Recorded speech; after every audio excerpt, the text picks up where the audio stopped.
Sot po ju drejtohemi në emër të mira familjeve që këto ditë po përballen me mungesë të energjisë elektrike, me shtëpi të ftohta, me energji që vjen dhe ik dhe me pasiguri energjetike për ditën e nesërme. Po ju flasim në emër të prindërve që sot po përpiqen t'i mbajnë fëmijët ngrohtë dhe në emër të moshuarve që varen nga energjia për jetesën e tyre të përditshme. Po ju flasim edhe në emër të bizneseve të gjitha llojeve, të cilat po e ndjejnë në mënyrë të drejtë për drejtë koston dhe pasigurinë e kësaj situate. Në këtë realitet të vështirë, Kosova sot po përballet me një krizë serioze energjetike, të shoqëruar me reduktime të shpeshta në gjithë territorin e saj. Është tërësisht e papranueshme që qytetarët e Kosovës të përballen me errësirë, mungesë të ngrohjes dhe pasiguri të madhe pikërisht në dimër, kur nevoja për energji elektrike është më e madhe se kur. Kjo krizë nuk ka ardhur rastësisht. Kjo krizë është pasojë direkte e një keqmenaxhimi 5 vjeçar të papërgjegjshëm dhe pa vizion të sektorit të energjisë nga kjo qeveri. Sot koston e këtij dështimi po e paguani ju, po e paguajnë qytetarët gjithandej i Kosovës. Përveç dështimit për të siguruar prodhim të mjaftueshëm vendor të energjisë elektrike, Kosova është detyruar të rrisë ndjeshëm importin e energjisë elektrike nga jashtë, i cili po realizohet me një kosto të lartë në dëm të interesit publik të Kosovës. Kjo barë financiare po bie drejt për drejt mbi qytetarët tanë, të cilët në 5 vitet e fundit janë ballafaquar shumë herë me rritje të mëdha të çmimit të energjisë elektrike. Por sot, edhe pas gjithë këtyre rritjeve të çmimit të energjisë elektrike, qytetarët tanë po mbesin pa furnizim të qëndrueshëm dhe pa siguri energjetike. Partia Demokratike e Kosovës shpreh solidaritet të plotë me të gjithë qytetarët e Kosovës, që këto ditë janë duke u përballur me reduktime në temperatura të ulta të dimrit, me pasiguri në furnizim dhe me kosto të papërballueshme të energjisë elektrike. Ne kërkojmë nga qeveria e Kosovës veprime të menjëhershme, jo arsyetim. Kërkojmë masa emergjente për stabilizim të furnizimit me energji elektrike, transparencë të plotë për kontratat e importit të energjisë elektrike dhe një plan serioz, të qartë dhe të besueshëm për garantimin e sigurisë energjetike në vend.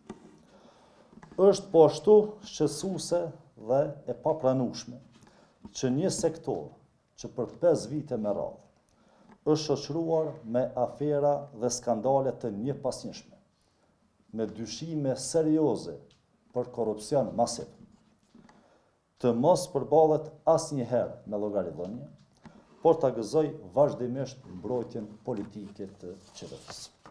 Prandaj, sot dua ta them qartë se kjo situatë nuk mund të kalojë pa përgjegjësi. Me konstituimin e Kuvendit të Kosovës, Partia Demokratike do të kërkojë me vendosshmëri themelimin e një komisioni të ri parlamentar me mandat të qartë dhe gjithëpërfshirës për hetimin e të gjitha afereve, dyshimeve për keqpërdorime dhe keqmenaxhimit të thellë të sektorit të energjisë gjatë 5 viteve të fundit. Qëllimi ynë është i qartë, zbardhja e së vërtetës, përcaktimi i përgjegjësisë politike dhe institucionale dhe garantimi i transparencës dhe llogaridhënies ndaj qytetarëve të Kosovës. Kosova ka nevojë për përgjegjësi, kompetencë dhe vizion. Qytetarët meritojnë ngrohje në këto ditë të ftohta dhe sigurim të furnizimit të qëndrueshëm me energji elektrike dhe jo kriza të pafundme dhe justifikime bushe. Faleminderit.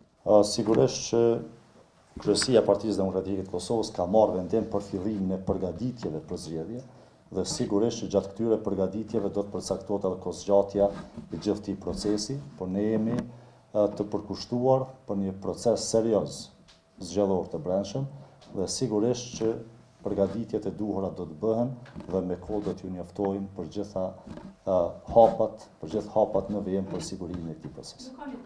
Nuk ka një datë caktuar.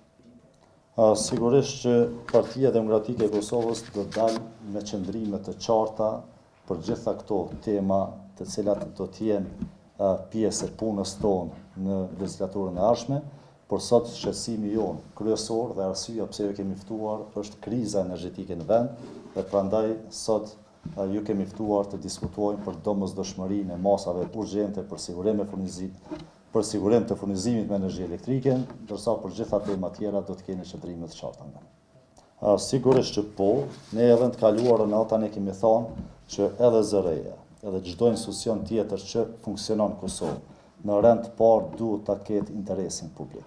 Rritja e çmimit të energjisë elektrike, që ka ndodhur në vitet e fundit dhe që mund të pritet të ndodhë prapë, është në kundërshtim të plot me interesin publik të qytetarët e Kosovës. Sot qytetarët e Kosovës me vështirësi përballojnë faturat energjisë elektrike dhe me vështirësi përballojnë koston bazë, koston e jetesës për produktet bazë.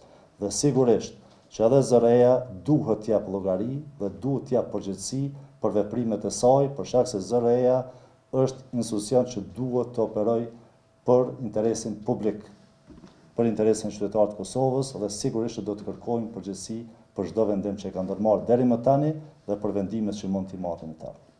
Sot jemi në një situatë krize. Sot jemi në një situatë ku flasim për masa emergjente që duhet të merren. Sot qytetarët e Kosovës ka nevojë për drita, ka nevojë për ngrohje dhe ka nevojë për siguri energjetike për ditët në vijim.